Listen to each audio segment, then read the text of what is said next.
For the past month over on Betfair, I've been using the laying the cart strategy. Now, for those of you who don't know what the laying the cart strategy is, it is a very simple and easy strategy to understand. So if I just quickly show you over here on Betfair, you're just going to grab yourself a tennis match. Ideally, you're going to want one that has fairly close odds, but that is going to be something that I'll show you in just a second so we can have a look and see which odds are going to work better. But let's just get this one up just for the sake of it. And then you're just going to lay both of the individuals within the tennis match. Now the odds you're going to lay them both at are going to be the same odds, but they can be anywhere ranging from 1.01 all the way up to 1.99. And as long as they both get matched during the tennis game, you will make a profit.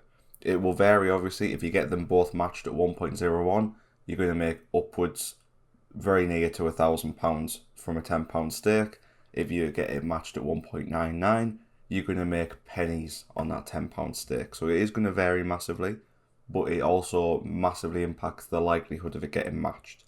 If you do 1.99, you're probably going to get matched pretty much every single game. Whereas if you do 1.01, it may only come around that once in every 100. But if I just quickly showcase you here how it works, you're going to put in your lay odds over here. As you can see, I've gone with 1.4 in this instance. You're then going to select liability, put in the amount you want to put in. So in this case, I'm going to go with £10 and then press OK. And as you can see, if that manages to get matched, we will get a guaranteed profit of £14.70. Now, the reason I like the laying the cart is because it is quite similar to double or bust that you get over in horse racing. Although you're backing multiple people here, or I should say you're laying multiple people, and it's not just you're backing and then laying a horse, you can see here a similar approach. The most you'll ever lose will be that £10 because you'll only get either matched once and lose it all, or you'll get matched twice and get a guaranteed profit. So you're either in this match taking home £14.70 or you're losing £10. There is no middle ground unless you sit and micromanage your stakes throughout the trade. So for the past month, I haven't been using too many statistics on this. I've literally been loading up Betfair on a morning and looking through the tennis selection that's available. And I've been picking out ones that I think look like they have similar enough odds.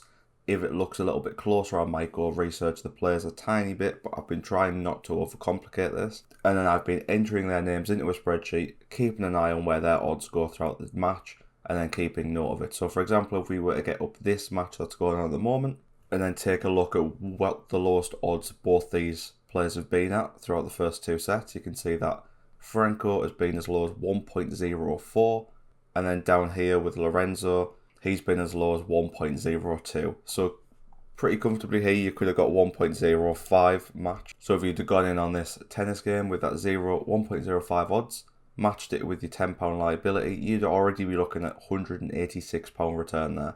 But obviously, you don't get told beforehand what the lowest point is going to be. So it does require a bit of thought before you get into it. Now, just to make this a bit easier and to look at maybe some anomalies that we might get, the general rule I've been following is if the largest set of odds is below 2.2, then I've been including that as a match that I would trade personally, just because it kind of keeps both the odds fairly realistic and it won't really be too out of the question if the individual who isn't the favourite goes on to win the match and get them low odds as well. But like I said, just to make sure that there was no anomalies throughout looking at all the stats to see if it maybe works better for higher odds or lower odds or anything like that, I've also kept note of some matches that you may not expect to work. So for example, on a normal day, I'd maybe select this match here and treat it as if I was going to use that one.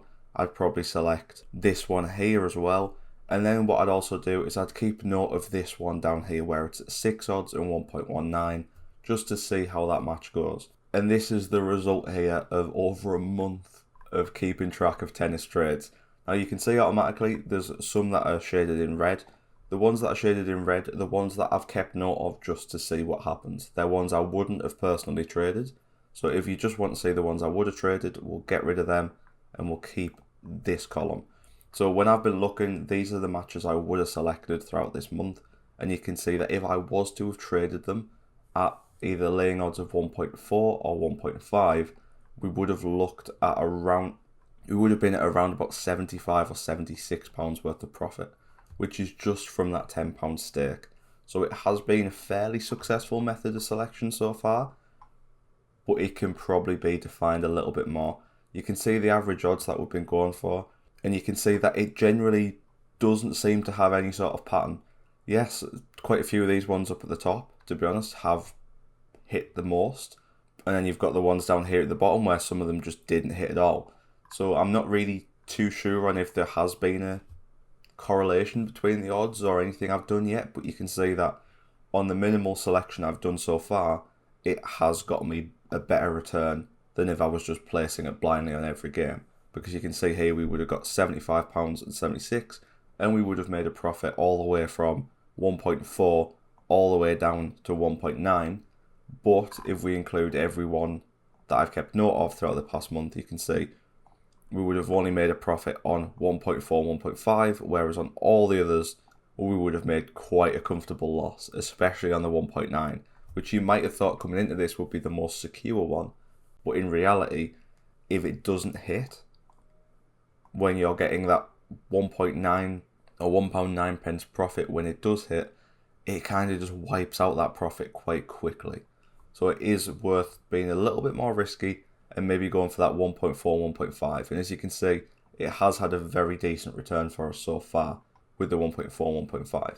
Now I did also include right here at the end this 1.03 column, which was basically what you'd expect it to be. If both of them managed to get to 1.03, what would our return have been? And you can see for any of the ones that did, both the players actually got to 1.01, but I just boosted it up a little bit just so it didn't look like I was promoting unfair odds, because if you were managed to get them at 1.01 odds, you would have got nearly £1,000 worth of profit. But I thought if we'd keep it to 1.03, it's a little bit more achievable, even if it is still a long shot. And you can see that if we'd have done the 1.03 odds on each of these tennis matches, despite the fact we had this long run here of 19 matches without hitting it, you can see we still would have had £867 profit from £10 stakes. But obviously, please don't take that as advice. That is literally just a one-off that is occurring there every time it happens. It is not an achievable thing to try and trade regularly. But as you can see here, if we sort by the average odds, highest to lowest, there isn't really a correlation between this. You can see that yes, if we go to the ones where I wouldn't have traded and only select them, we wouldn't have been in a profit at any point, unless we go for the 1.03. So that showcases that maybe there is a slight correlation here, in that you want closer odds, but it doesn't necessarily need to be as close as I anticipated the first time round. You can see that we only got the 1.1 hit once throughout this whole section. We only got the 1.43 times, whereas if we look at the ones I would have traded, we hit 1.1 3 times, we hit 1.4 multiple times, 1.5 multiple times. It was a bit more of a consistent return. So what I was doing here was keeping track of the odds. And like I said, when I first started out, I was just very simply coming over here and doing ones that had 2.2 as their max odds on the highest competitor. But then as time started to drift on, I then started to pay more attention to this average odds.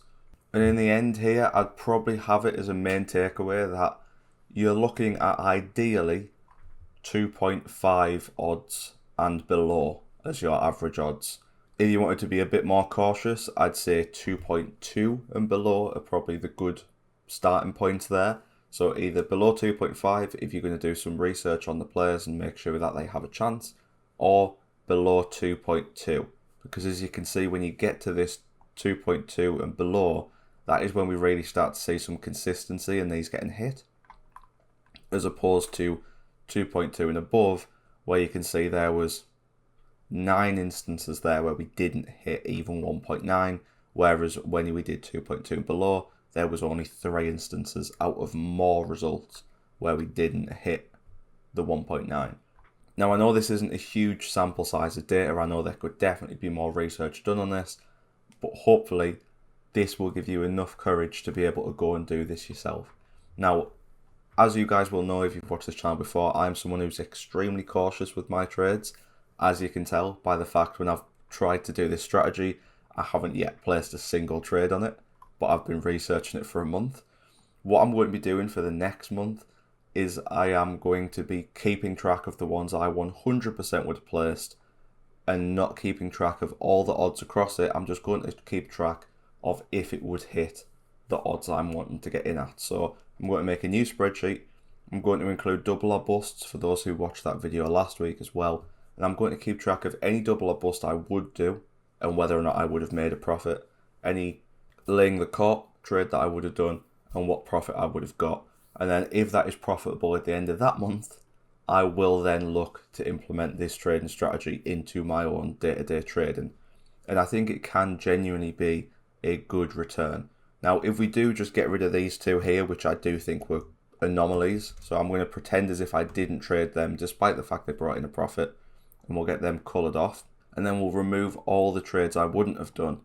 You can see that over the course of this month, it really is beneficial to use either 1.4 or 1.5, or if you're not feeling as optimistic about this, you can also use 1.7 and 1.8, but by the looks of things, 1.6 might not be the best option to go with, and 1.9 might not be either.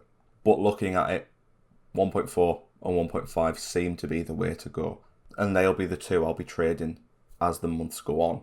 Now, as you can see, this was over the span of a month, so if I was to do this monthly, you can see there we got a £56 return from a £10 stake, so that's over a 560% return on investment for that month. If you were going in with £100 stakes instead of £10, you'd obviously be looking there at £560 return, and so on, as long as the liability is there to match it. Now, please don't take this as full advice. This is just a small sample of data, and for all I know, maybe next month it looks awful and doesn't get a profit. That's why I'm going to do that additional month of research to see if this whole combination of strategies that I've got at the moment will bring me in a profit, and if they do, we will look to implement them into our strategy. Now, if you've got any other back thoughts on this strategy and how you can do some more research, any back data you may have that might be useful, or if you've been using a similar strategy yourself, please do let me know down in the comments. And if you yourself have got any suggestions for other strategies we can try out, or other strategies you think it might be beneficial to learn, then please do let me know down in the comments as well. But hopefully you've enjoyed the video. Hopefully this will give you a bit more of an insight on how you can use the laying the court strategy.